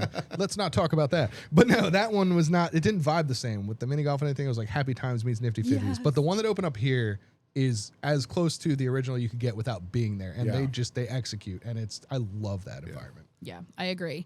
Then Lucky's Last Chance Scorpion Dog, because it has just enough that texture with the heat and the vibes in that place are so. Is it a spicy one? I still gotta go try that because I It's remember you so telling me good. about I've that been- one. Dude, I've been to like multiple locations and I just want to live there. They have like Just get an apartment over top. They have when you walk in first, because vibes are big for me. When you walk in, they have like Gritty as Oh, the sold. You I the mean, Nirvana look at this like place. album cover. Sold. Like it's Oh, dude. so good. So their artwork's amazing. But then their food is just as good. Like their Okay. food is as good as the vibes. And so their Scorpion Dog has mac and cheese on it, and I'm real particular with the mac and cheese, Yeah, especially. you got to like, nail that too. you have to nail it when you're going to put something like heavy, like slaw or something creamy on top. You have to have that ratio. Spectacular. And then their crunch of the diced jalapenos on it. It was so I think good. that like that's a side note because we were talking Right? about the coleslaw in terms of like being multifaceted and everything. I feel that way. Like I think side dishes in general, they tend to get overlooked at a lot of places. agree. and it's always sort of that afterthought. Side dishes and desserts. And being a baker, I always nail people on desserts, but the side dishes, having a good mac and cheese and having that executed well is very hard to come by at some places. If you can nail a good mac and cheese, it could literally do anything. It can be its own. It can be on something. It's Yeah. just You got to nail that base layer, and then you can start adding stuff to it. So as long as your base mac and cheese is great, whatever you throw at it at that point is just icing on the cake, or in this case, I guess. But the mac and cheese, but a mac and cheese dog though. Yep. So we got two. What else we got? Pasiti Bros Chili Dog. Okay. Their chili is spicy, which I like when it's on a hot dog. Have you tried they have the spicy hot dogs now? No. The actual hot dog The itself. spicy is- like sausage. they're actually spicy? Oh, yeah. Yeah. So they tried a couple of them and they landed on one that has like a good kick to it. What kind of pepper they're rocking in it? It's Nobody literally knows. it's literally just like a spicy. Oh, it's like the equivalent of a spicy yeah, sausage. like or a something. yeah, Okay, I like that. yeah. See, that's not being But done. yeah, I'm a big fan of Pasitis, obviously. Yes. Top Dog Seattle Dog. Yes, dude. Everything that Easy. Bob does, dude. Easy. Every time he comes with something new, I'm like, I need to Easy. cycle back. That was the easiest one. So Hidden gem.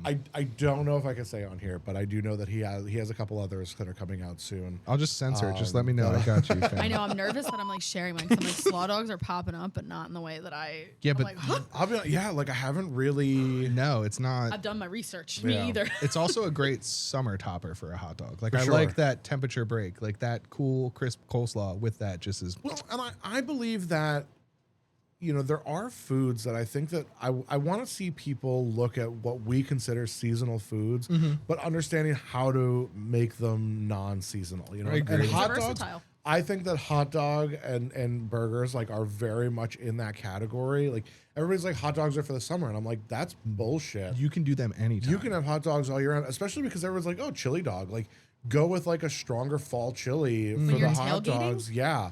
Or Right, like We're not the eating fact hot that the dogs, we're vessel, tailgating. like the burger and the hot dogs are salty. So blending salty and sweet, you can experiment with so many things there. Like I've Absolutely. had people like burgers with peanut butter. What are you crazy? No, it's delicious. Yeah, I that's don't care what that is anyone the thing. says. Yep. You can play around with that so much. But no, I agree. Like the hot dog, people, shelf it to the summer and grilling. But no, you could make it a Hot year-round. dogs can be a year-round food. I mean, some places do it.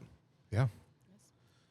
But yeah, So- that Seattle dog is a. It's that's a good one. I That's a good love. one. Well, I'm like the The frizzled Big onions. Mac one too. That's the best. That blew my mind because I'm like, I get, and I went and took a bite. I was like, oh, now it all makes sense. And his chili's good too. The He's got some chili is chili. good. I like the kimchi dog because one's good. I'm big on kimchi. I didn't get to try the newest one that came out, but you guys were the all BLT popping. dog. I know. I want I was to. gonna add the kimchi to mine, but I was like, the Seattle dog is so good, and it's where I got my frizzled onion idea for mine. That's so every time I go to film, Lauren's like, can I come? I want a Seattle dog. Like, can I? Like, Yes. Yeah, sure, come on. So That's- good. just yeah, need to the head over BLT there. dog that he does now is really good, and I'm gotta go. It's well put together. Every time I go to Peddlers, I'll wander over there. People need to go. It's a great spot. I You're don't really like missing tomato. out.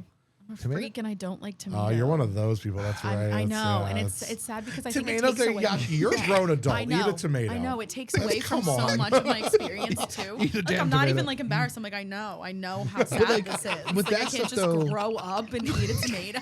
Like no, I gag. But no, like I think the kind of the same thing with your hot dog. Like if you don't like tomato, even if you don't like tomato, when it blends with everything, like then you understand it. Like I started looking at food, like after we talked the first time you were on, I started looking at food a little differently. It's like every ingredient does play a role. Absolutely. And like you start to appreciate all that stuff when you start looking at it through that lens. When you take a bite of something, like, oh, now it makes sense. And when like, you take it out, when you're making substitutions, like it does. I stopped doing that once you talked to me about absolutely matters. You know, like a Chicago dog without that slice of tomato on Yeah. there, it's not a Chicago Or like if you dog. take My mayo off celery seed something, root. dude. Yeah, Yes. That's a little different. You'd have to like Remove dissect. the celery seed. You'd have to redo the hot I dog. don't like celery. But no, like once you brought that up to me, I was like, because I was never huge on mayo. Like I didn't like mayo in its pure form, but if it was like an aioli or flavored, I was cool with it. But like for some reason, it just fucking irked me, and I don't know why. But then after we had that conversation on our episode, he's like, I don't alter anything anymore. I'm like, they do it for a reason. If I sit down and I pick this dish, they did it for a reason. And like every time I've approached it since then has been so much better because I just, as it lies, they did it for a reason. And it's just been astronomically better. Yeah, it's amazing how that works, right? One simple thing can really change it because I literally went back and retried things that I was taking stuff off of and tried them again in there. I'm like, damn it. I always right. I always That's compare it, impressive. right? That's your influence there, but that is impressive. That, It makes that a is some good difference. influence. I always like compare it. Like I don't know if you guys have ever seen online people that comment on like recipe pages. Oh God. And they'll be like, well, I went to make this banana bread, but I didn't have bananas, so I put sweet potatoes in there and didn't it was taste the trash, 1 star. Like, you can't do that. It was You banana just- bread. Substituted butter for mayonnaise. Yeah. You know, and I know that like I've talked to people that are like, well, this restaurant, like, okay, so there's a local place that, you know, they're very adamant, like they don't do substitutions and things like It that. makes sense now. I thought that was pompous, but I'm like, it makes sense. Right. And I know you know who I'm talking about. Yeah. And yeah, a lot of people look at it, they're like, but I don't like this certain thing. I'm like, then don't get that it. dish. Get something else. But like if they're adamantly stating, I'm like, first of all, the efficiency in the kitchen, you want that food to be good by making that little change. You know, you'd be like, oh, well, the cook should be able to handle that. They can, but when they've got 100 orders coming in and they've got to stop to create your special order, it throws chaos into the line. And it's not fair. I would even argue that people end up having more complaints about their special order food. Because then Absolutely. they'll be like, this is not what I asked for. I need to send this back. But no, you screwed up the rhythm. Yep. It's like you're of an orchestra and you're like, let me take that clarinet out for a minute. And then it doesn't sound the same. They pop back, oh, God damn it. But then they complain about their custom order more than just letting it rip. It's Absolutely. wild when you take the step back and look at it from that perspective. So I always tell people this, right? So my kids, you know, kids can be picky. Oh, right? yeah. go to the McDonald's drive-thru. Now my kids, they like their cheeseburgers, but they don't want the onions. They don't want the mustard on there. So now I have to make these special orders. And okay, McDonald's always screws up. Guaranteed. 9.9 Even if it's a times, regular order. right? 9.9 times out of 10, they're gonna screw that order up. But if I go to that window and I order a cheeseburger, it's gonna be right every single time. And it's going to be perfect. It's going to be right every single time. And I'm like, on the simplest level, I said that is the equation to Yeah. all other restaurants by making those changes. That's what I would what make the compare it argument, to. unless you're allergic to an ingredient, put your Right. trust in the chef. Food If you're- allergies that's aside, because fine. food allergies are a very real thing. Unless you're faking food allergies, and then you have a special place in hell for being that person. Food allergies are crazy now. I know. Yeah. Yeah. I didn't. My son has a rare food allergy. He can literally die from green beans and blackberries. Wait, that's an actual. That's a Believe thing. So wait, me? then what is the correlation between the two? They're completely different Believe monsters. me, when I'm a first-time parent and I'm a single parent, so I very much relied on my mom for advice and Google. And my son was a failure to thrive baby. So he was born normal weight and then was not gaining weight and was like throwing up constantly and like wasn't keeping anything down. So Okay. eventually we were like, oh, it's got to be the formula. So we switched to goat's milk. That's what formula. everybody will We were immediately be like, "That's try what a it different is." one. Yeah. And he like wasn't even like functioning with hypoallergenic formula. So we were like, whatever. He still was not gaining weight. So his pediatrician, thank gosh, like locked in on him from the get-go and was like, when he starts solids, let me know how it goes because I fear it's not going to go well. And we started with green beans. And again, some people are like, it's tough for certain kids when they're babies. They don't, they but struggle to keep it down. How would you and ever pinpoint that outside of? it is like a hose. That's crazy. It's like the exit, like the. But I'm saying like the, what? What in the green bean triggers it? So it is not like a an allergy in the sense that he can. So it's called. Let me backtrack. It's called FPIES, and it's Okay. a rare allergy. So it's not like a. It's not a single an thing, it's just- EpiPen okay. allergy. It's an IgA, IgG No, I allergy. gotcha. One of those random ones. But it causes him to go into shock when he ingests Jesus. it because his body thinks it's a poison. God. I'm like laughing. And the It's same not thing. funny at No, all. the same I'm thing with coping it. blackberry. Yes. And that's the Which problem was because blackberry gets dumped into crazy. a lot of stuff on the Yes. down low. They'll So put does- blackberry so do juice. green It beans. does, yeah, so So green do beans. green beans. You Absolutely. have no It idea. uses fillers a lot because it's a cheaper piece of produce. Yes. So it does get thrown in as in filler everything. a lot. That's wild. It does. So does this fall like the category of like a food sensitivity, like a dairy type of Crohn's thing? kind of thing? That's Yeah, like- like it falls into. No, because It's its own thing. It's its own thing. It's 'cause not they can- anaphylaxis, It's not technically. anaphylaxis, but they can That's die crazy. from it. Yeah. So it's because they go into shock so quickly from it because their body eliminates everything. So they like they get really sick and quickly dehydrate. So even if you're hydrating them, if you're not giving them Zofran, which you would have no idea to give an infant, Right. Yeah, you would know, never. Why would you never- think? You would literally never do that. That's why it keeps happening. So you're thinking like, oh my gosh, I have Yeah. to give this infant like some formula or whatever, but it will happen, and it That's doesn't wild. start until 2 to 4 hours after. And then you really, there's Ingestion. no way you would have come across that until they got older and started trying solids. And No. luckily they realized that. Like that's, kudos to a good doctor. Yeah. But you're not going to fund that because everyone's going to think it's formula or something else. Because everybody's going to tell Yes. you. Yeah. Yeah, that's And wild. now he's huge. He gained a ton of weight, like is awesome, Swole. but he's Good to still sometimes they grow out of it. But he had a recent exposure, and he's still. There's Yeah, no I was going to treatment ask or that anything, question, is right? there? Because a lot of people, I feel like it's becoming more common knowledge that children are born with this sort of aversion to certain foods because it gives you that it's that like this might be poison Yeah. type of Yeah. thing. So is that something that he can eventually potentially grow out of? Yeah, so he can. I can try when he turns 3.5 now because it's 18 months after their last problematic exposure. Oh, jeez. So he It's just like the he just counter, like, this recently many had days in the one, I so like the how countdown eloquently they put that too. The problematic exposure. You're like, this was not problematic. And it's interesting too because the pediatrician then tells me we're supposed to stay away from all beans then as Okay. well, which But are in it's a lot of solely things. green But it's beans. solely really just That's green beans for wild. him. But so we were really concerned with peanuts because peanuts are My brother's legume. anaphylactic to that, And man. that's a He's part of a bean. nasty. That's yeah. part of the bean. And I Yeah. had a student who, if they even smelled it, That's how would my go brother into, was. And he's not like that anymore, yes, though. Which is my student grew yeah. out of it too. But so I was always hyper aware of those kinds of allergies. But I was like, I've never heard of this. I think this pediatrician's making it up. And Nope.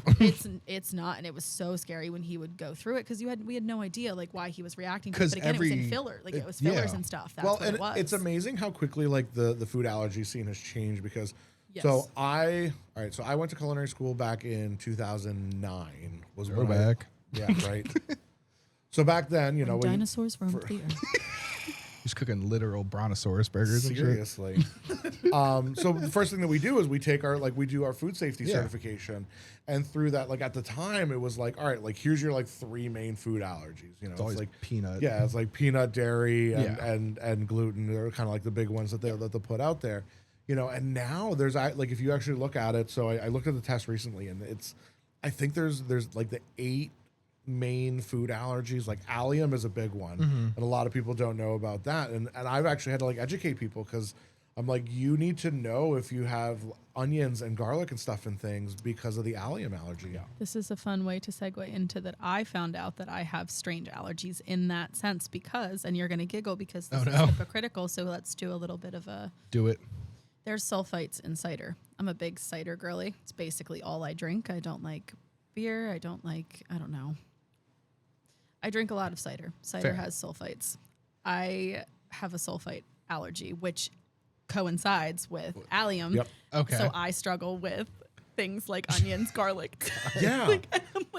Let me drink my Now, would you sulfites, argue that's but because food 20 years ago versus food now has been astronomically different as far as what's hidden in That's it, what I what's wanted done? to ask Like, is Nick. that, do you That's- think, I know it's In terms of why the allergies are there, why they're developing more unique characteristics and more, because like you said before, you had these big three, and now 10, even 20 years later, you're seeing these crazy ones. Is it because the food has changed? and I don't too? know if I'm red, but I get That- you extremely get what I'm red and saying? can't Like, breathe. So That's what happens. yes and no. It's funny. I literally just watched this Okay. documentary about this because I'm a nerd, and we had to have one for that. Liking to learn. That's There you Joe's wife. on right, I love that. Great voice. I know, right?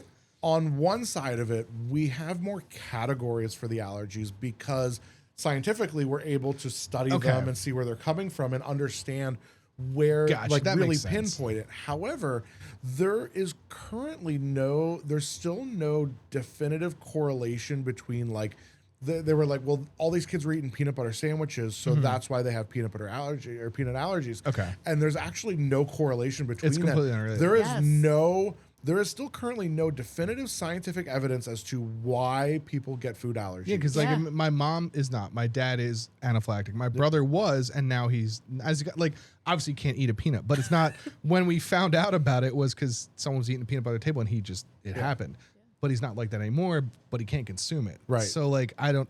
Clearly, it's not but genetic. now, and it's like because we have so many more categories and we can really break that down, it allows us to then really define, like, okay, if it is like an allium allergy, okay, now I know exactly what I'm looking for and I can avoid certain things. That makes sense. But I mean, I've had this conversation. I've gone to, like, working with restaurants and doing consulting work where That's what I was curious about. I've, some places that might put like a sprinkle of garlic salt on something. And you don't even think. And if you don't list that, some places, they don't talk about that.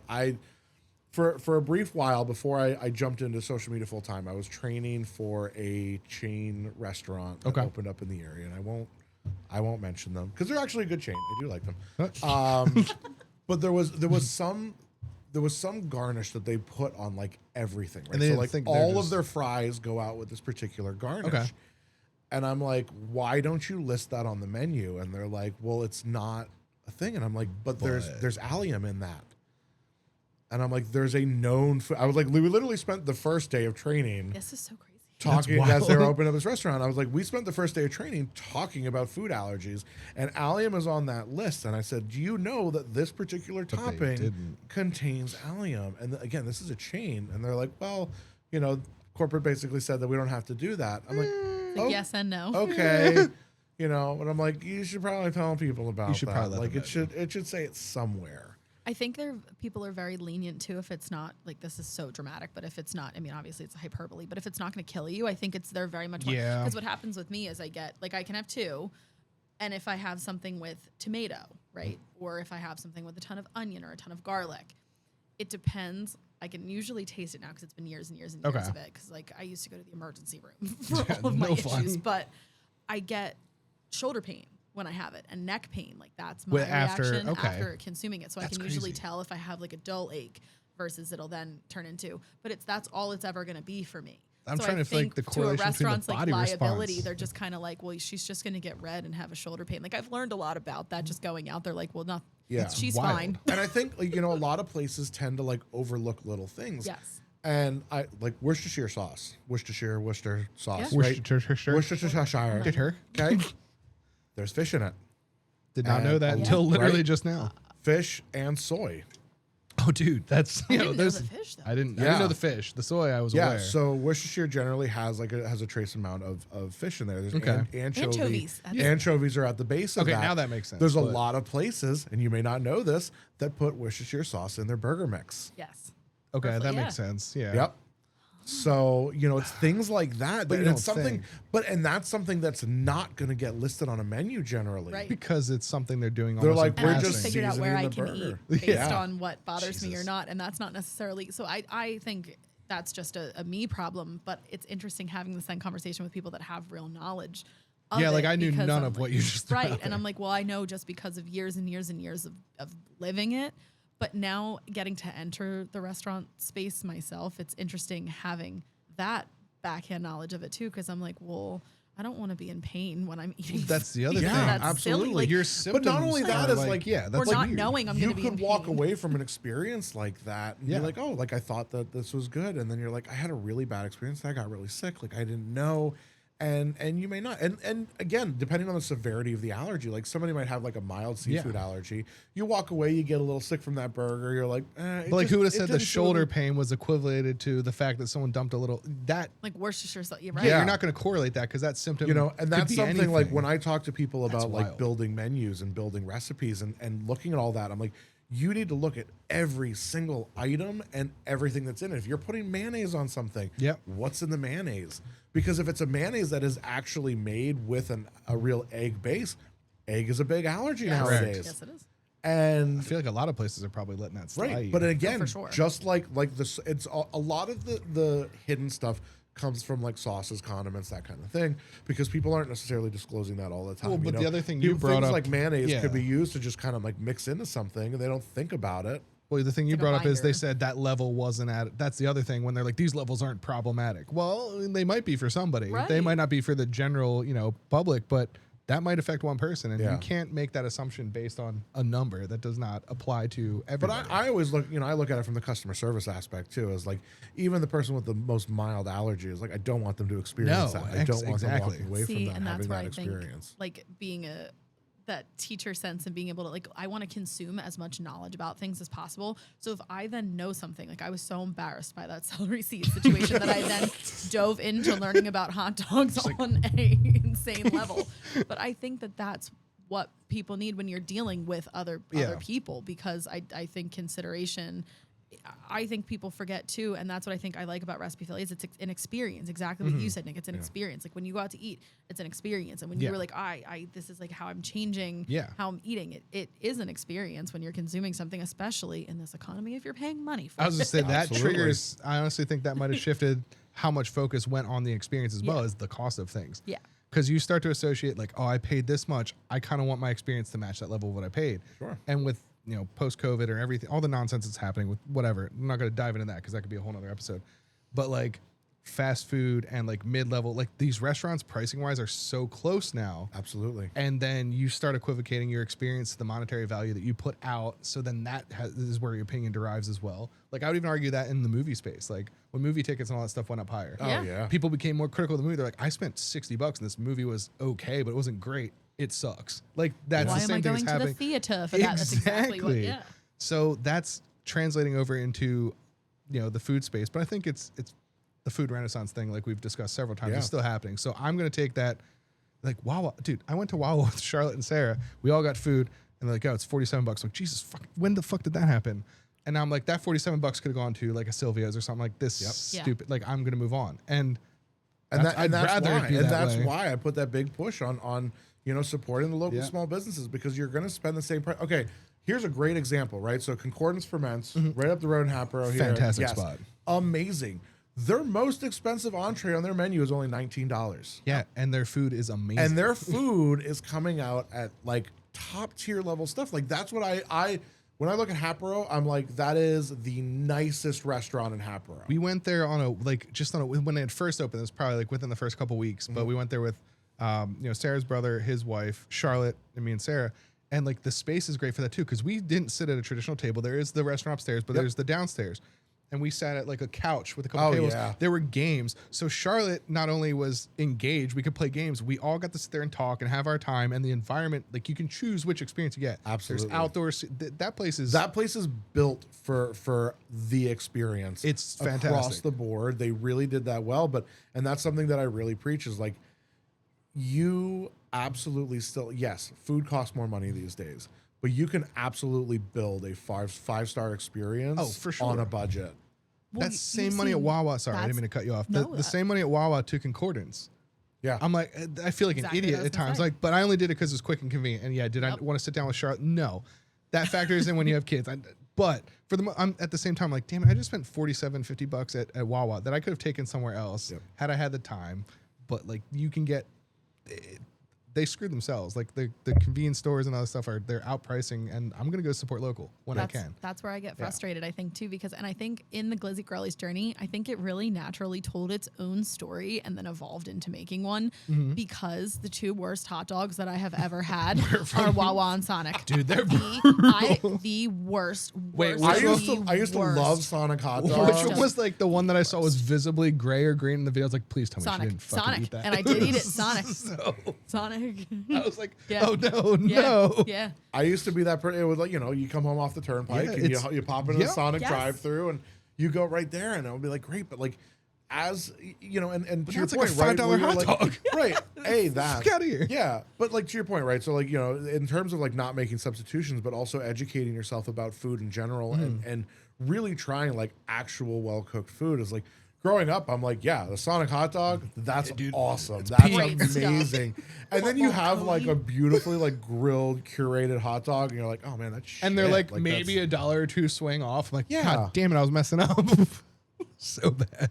Yeah, and I think that's the thing is, just really like encouraging people to like go out and try it. Just try it. Because again, to your point, you're going to spend the same whether you go to one spot or the other. And I can almost guarantee you're going to have a better experience with a small business 100%. than if you dump your money at a Wawa or Sonic. We've or got any of these so corporate many. chains. We're so lucky that our area has so many of those options. Like within 10 minutes of just where we're currently sitting, there's so much. It's insane. Like it's almost to the point where, like you've said before, it's like I don't have enough days of the week or dinners or there's meals. not enough meals in the day. It's just every line day. up. It sets the bar high for somebody that's then like, because going into a competition scene in Philly is a little intense, especially for somebody It's an aggressive that has scene. never once considered themselves like, this is my signature dish, or this is what I cook, or this It is was phenomenal. I don't even necessarily consider myself a home cook. I love to cook. It's a hobby of mine. It's how I kind of am creative, but it's not something that I would ever consider. And I think because the area has set the bar so high on food, it's made me think about what I'm putting out there, because I'm like, you know what? The It forces you to think. It really eating, does. literally, Yeah, like it forces you to reevaluate your habits and stuff. And I would even argue it almost like unintentionally gives you a health focus. Like you're sitting there like, oh, all right, well, this convenience store is $50, but I can go to somewhere like Concordance, or I can go to Sylvia, or literally anything within 10 minutes. You could pick any of these businesses. Yeah. But that's same money, if not less, astronomically better. And it's just, I think it's very helpful that it has priced itself that way. Yeah. But I think we've kind of gone, past, present. What does the future look like for either Glizzy Girlies or your social media in general outside of Recipe Philly? Where are we headed with? What is your next milestone goal or whatever you're looking to do, or is there any, or where are we headed? I kind of like that I don't ever have something in mind. I think that is where the opportunities come from, because I'm not ever expecting something. This is so far out of the sphere of what I would ever expect in my life that I am kind of just excited for where the journey takes me. I very much enjoy content creation as a whole. I like filming on the daily because it gets my phone out of my hands and onto a tripod, which I think if you're a content creator, you kind of understand it. It's like, you know what, it's over there. And I think reaffirming that I have my own story to tell is kind of the next journey that I have, because I get a lot of coworkers that are like, you're so busy and you're so interesting, and I don't view myself that way often, and I think my next journey is starting to view myself that way. That takes a lot, because that's where Betty Slaw, my grandma was always Betty my Slaw biggest. is fantastic. She was my biggest cheerleader, and she would be rolling her eyes and like, oh my goodness, I can't believe this, but cheering me on all the way. So I think just kind of like reaffirming and reclaiming like, this is me, and I hope everybody likes it. That's, as a content creator, it's definitely a tough step to make, and it's one that I'm going through too. Again, you and I have talked off air about this a lot, and just sort of like being comfortable with being uncomfortable, kind of. Best way to put it. Really, just again, I'm that person where I'm like, I want to be popular, but like I cringe, and I don't like to use the word cringe, but I cringe when somebody recognizes me in public. I'm like, you have no idea how hard it was for me not to sing Wicked when you said that. But anyway, I was like, no, stop, don't do it. You're not good at this. Anyway, carry on. And we've talked about it where I'm just a person with a phone, right? I'm just a person making videos, and you know, when we see that, it's like we need to understand that like we are impacting people, and it's like it's almost like it's a self-confidence thing. It's that self-image thing where you're like, how is this affecting people so much? How is this thing that like I'm literally just, you know, making It's these relatability. I would argue it's relatability. Like when we first saw you, because the first time you were on was season 1. The fact that you messaged us, I'm like, why is this guy who is well beyond us as far as, because we had like 100 followers maybe at that point. I was like, all right, well, this something's wrong. Like, why is this guy reaching out? And then like when you came to the studio, we had the same vibe, and you even said the same thing. Like, I'm just like you guys. I'm like, we didn't view it that way. Like I've seen your stuff, and like the fact that you showed up and you're here and you're on our little show back then, like that meant the world to us. So I think it's the relatability, the fact that you are a real person and reachable, and you know what I mean? Like you're out there. You're out there doing things. I fangirl getting to like when people are like, oh, do you know the Glizzy Girly? I'm like, do I? Hold on a second. I was like, I have her number. But that's how it goes both ways, because when I have always viewed also content creating as a very singular thing. For me personally, it's always just been, maybe I don't feel accepted by people around here because I think it's the suburbs and it's sometimes hard to branch out and make friends. And it can be, what this has shown me is that it's not necessarily, because Nick is the first content creator that I then decided to like meet up with in the wild. It's I was weird. so It is anxious. weird to I like was so nervous. I was like, I want to be me, but what if people don't like me? Then what is my whole brand? What am I doing out there? Like I held so much value in like, I just want to vibe with other humans. Like our and vibe so here, do a lot of other people, is Yep. what I learned. Like, so do a lot of other people. So it was just a huge exhale of like, we all just want connection, and so you connect with some people and you don't. But I'm really grateful that this has then led me to connecting with people in the community that are like-minded, that are kind-hearted, because I think we forget sometimes, especially in the social media space, that people can be kind. Yeah, it's toxic out there Absolutely. sometimes. Yes. But I think like you make a really good point where I feel like the best connections that we've made were like natural connections. And in this digital world that we live in, Organic, you know, it's like like we said that is earlier. that's how we're having these organic connections.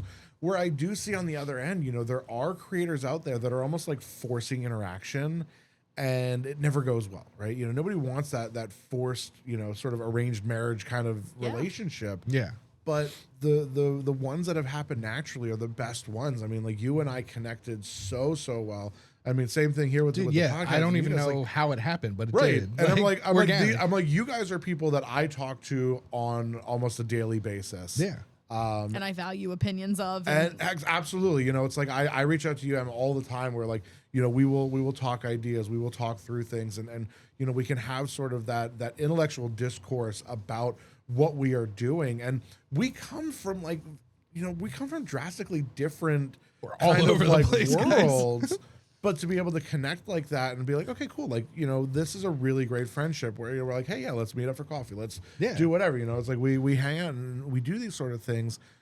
And I like that it's not forced. And I think that like we came from sort of a culture where it's like, you know, we all had our play dates, and then we had to, you know, you have to go to college and make all these friends and do this thing and go to the social events. And, you know, I'm like, no, my people will find your me, people. and Yeah. my people have found They come me. organically. They really do. They do, and you know, we have like our whole circle of people. You know, I mean, Zach, you had you know, like what a fantastic guy, and I just love that about it, and I love having these people where I know I'm like I could message you literally anything, and like I don't feel judged, I don't feel guilty about it. I'm just like, hey, like we need to talk about something, and like that, having that kind of relationship with somebody who I would have never thought I would have like connected with, a teacher. You wouldn't have crossed paths necessarily organically out in the wild, but I think that's the coolest part. Like our perspective, like obviously Joe's not here, but our perspective is a little more unique because like the podcast environment is a little different.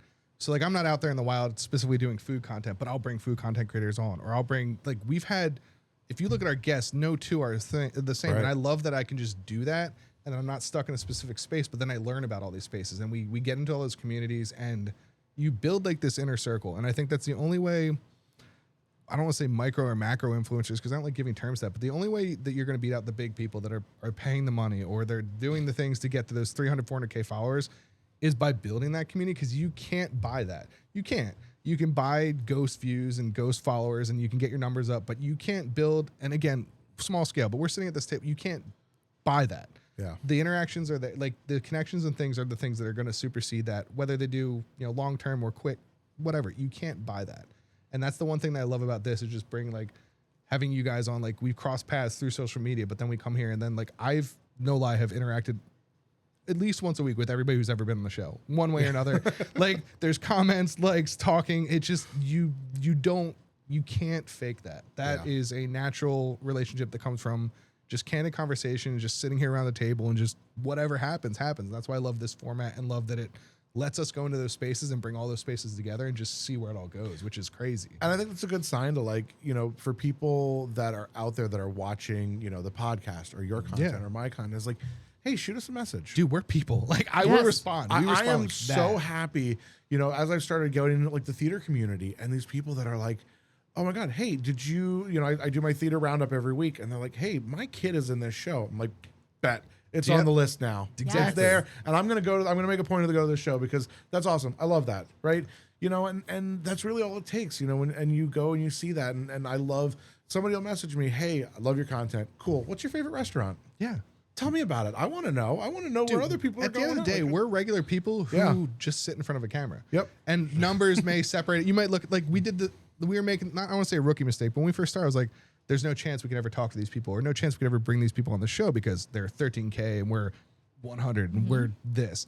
But once you get out of that stigma and realize that everybody's a real person for the most part, they're It's not always. it's There's not exceptions always. to the rule. Guys, don't go talking to everybody. But for the most part, Another rainbow graphic, no sunshine. Yeah. This is going to be a lot of editing. Josephine, what are you doing for the last 4 hours? Rainbows. What do you mean rainbows? I'll do it. But no, that's the thing. You will know if when you talk to these people and you have first couple interactions, back and forth, you're all right, they're a real person. Yeah. And most of us are. And don't hesitate. I'm not a gatekeeper. I've had other podcasts reach out to me. How'd you do this? How'd you edit that? I'm I'm not going to sit there and say, I'm not going to not tell you how to do that. Right. I'm not holding a secret. And if that helps you advance, then I can sit there and say, hey, I taught them that little trick. And look, they did that little trick and look where they are now. Absolutely. And to me, that's a win. The numbers thing is kind of, like I said, the icing or the ancillary on the cake.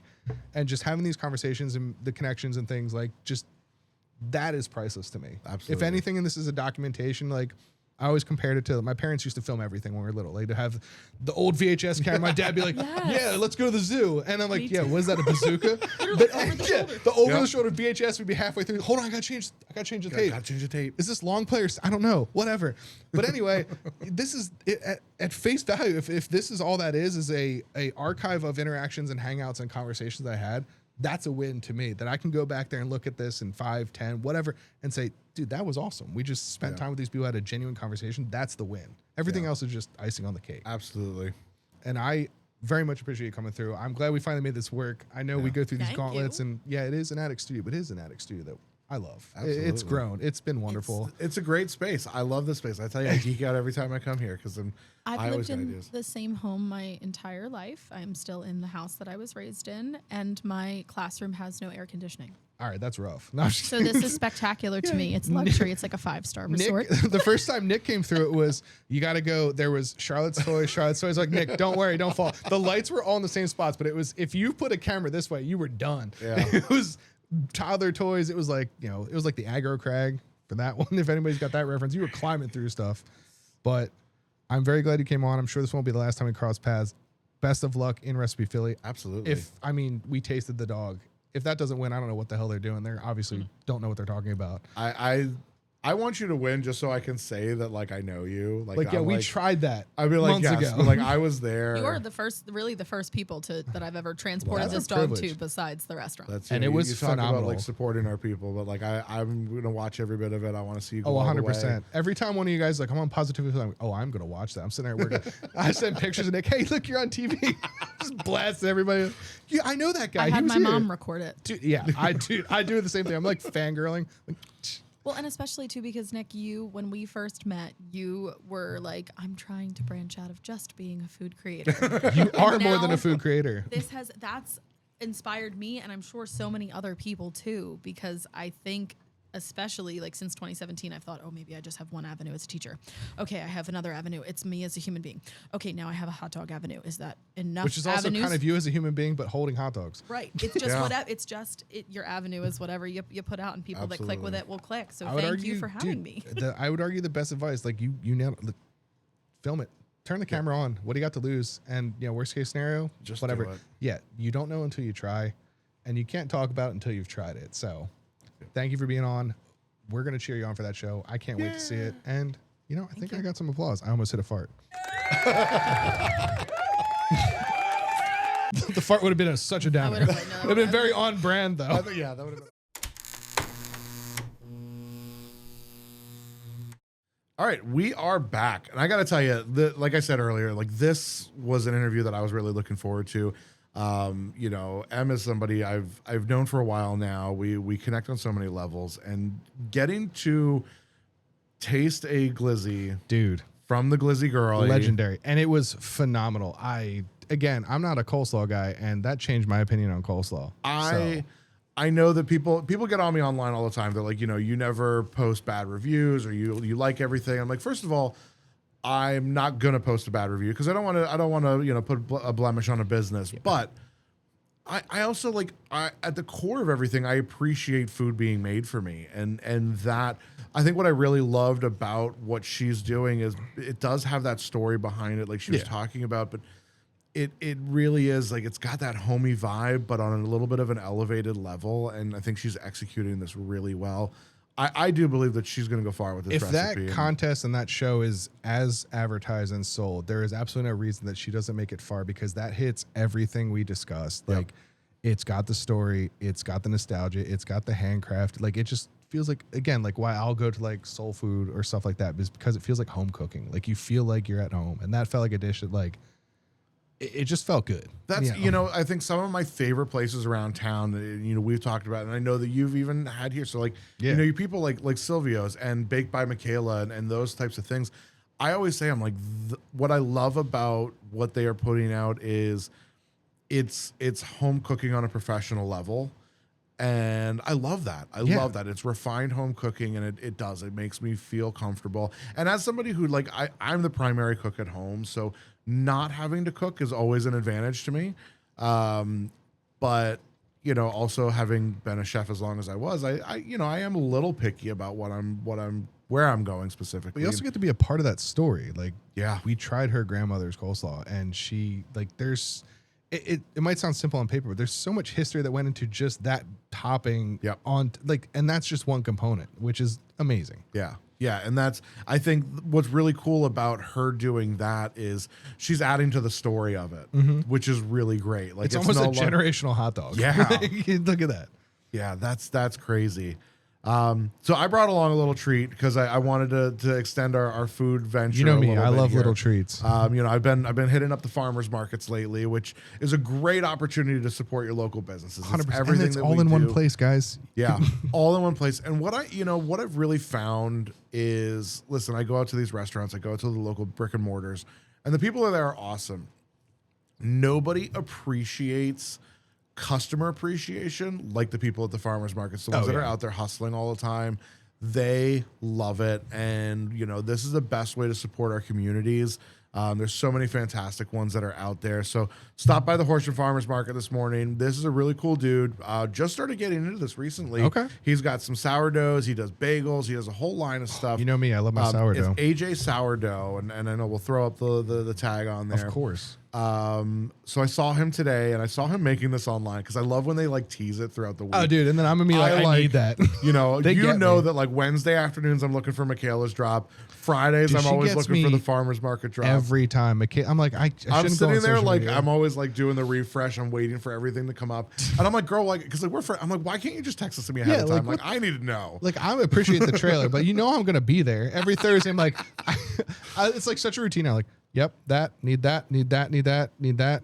Thank you. Yeah. We specifically don't schedule any work on Thursdays. Because because we know we're going to Michaela's. You don't need to tease me. We're already there, guys. But I appreciate it. But yeah, the sourdough revolution that's going on here, and AJ's got some really cool stuff. I was really sad I missed out. He had some really cool looking lemon cakes. Oh my God. As soon as you open that, I smell It's- everything. The aroma alone. It's a French onion focaccia that he did. And boy, I'm like, Dude. I'm here for this. You can immediately, like, just cracking that open. Like, I know we don't have smell-o-vision. We're not that cool yet. But, dude, you immediately get that nostalgic, like, French onion soup, like, type. Dude, if it tastes anything like it smells, we're in for a treat. And again, such a nice guy too. God, look at like that. that makes like supporting these people so much easier is when they are friendly folks. Oh my God, dude. Yeah, right. It's got like all the dude. That's and like again up until recently, like obviously we had Nicole on, and then like that started bring us into that community.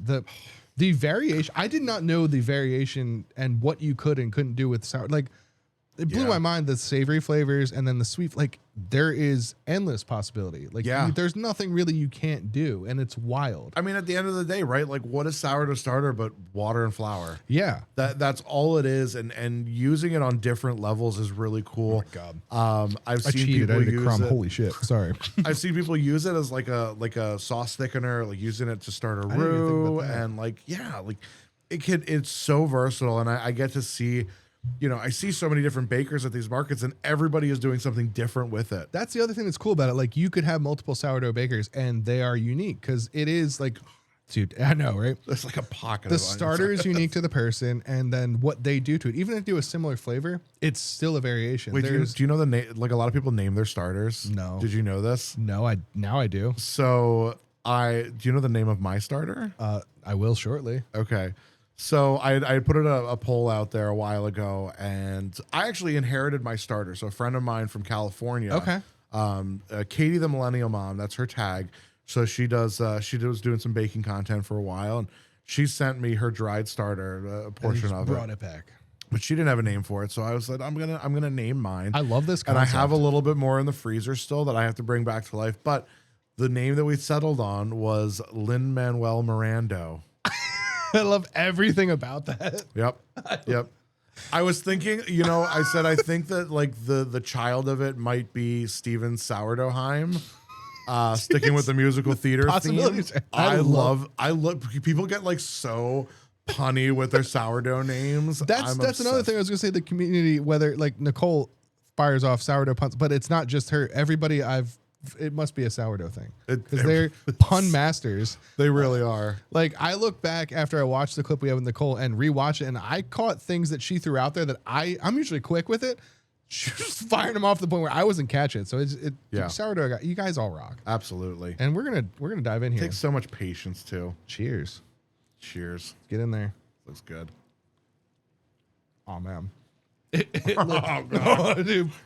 Oh shit. Goddamn, dude. Holy crap. The stuff. I don't even know what to say. This is a million times better than I even imagined it would be. Guys, you should be here. No lie, like take whatever your expectation you had for it based on the description and then multiply it by 10 times and you still didn't hit it because this is goddamn perfect. I've had so much sourdough over the last several days. It's just like all I eat. And I'm just gonna live off that. Like I got Nicole's down there. I got I'm just gonna live off sourdough because why? What else do you need? It's everything. Lauren asked me recently, she's like, how come we haven't baked any sourdough recently? I'm like, why do I need to bake I don't want to sourdough? embarrass myself. Right?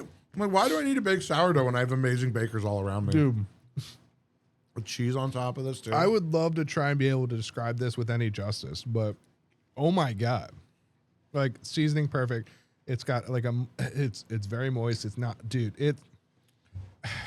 So here's something I noticed immediately, right? Is it's go with the French onion. There you go. Thank you, sir.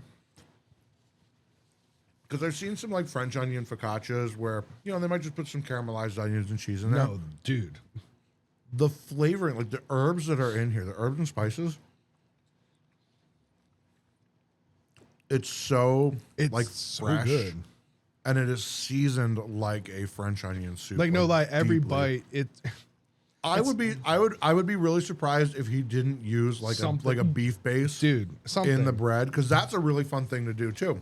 Yeah. A lot of people say they're like, bread, like the bread is just flour and water. They're like, what if you replace the water with another liquid? I saw somebody do a tomato soup one, Oh, dude. and I they mean, made that just makes grilled sense. cheese out of it. right? Yeah, I think I'm just gonna eat bread forever now. Listen, I'll probably die young, but I'll die happy. I'll die happy. And I'll be able This to watch is that montage so of clips at your good. funeral as you discussed. So Right? look, we Yeah. came full circle. On There that. it is. I mean, the construction of this is really, really well done, dude. There's not much else. It's fantastic. Go try it for yourself. Get Yeah. out the Horsham Farmers Market. Go check them out. AJ Sourdough. We'll pop some links because that's how we roll. But I mean, I think it's at the point where we just need to, go enjoy this and leave you guys be. But, we still have one thing left. You got to like, comment, subscribe. Tell us you love us. Tell us you hate us. Tell us we should have shared this bread with you because, I mean, I'm mad I didn't. But go get it yourself. Yeah. Go. What are you doing here? Stop watching this. Go get this. Go. And we'll be back. And Nick will be back. And this was fantastic. Thank you so much Yeah, for thanks for having me. helping us along the way. This is awesome. We might have to send Joe to Ireland more often, but Right. it might get I'll expensive. just start paying for him to go on vacation. Joe, you want to go back to Ireland? Hell yeah. All right, well, Bye. but until next time, guys, we'll catch you later. Nailed it. This is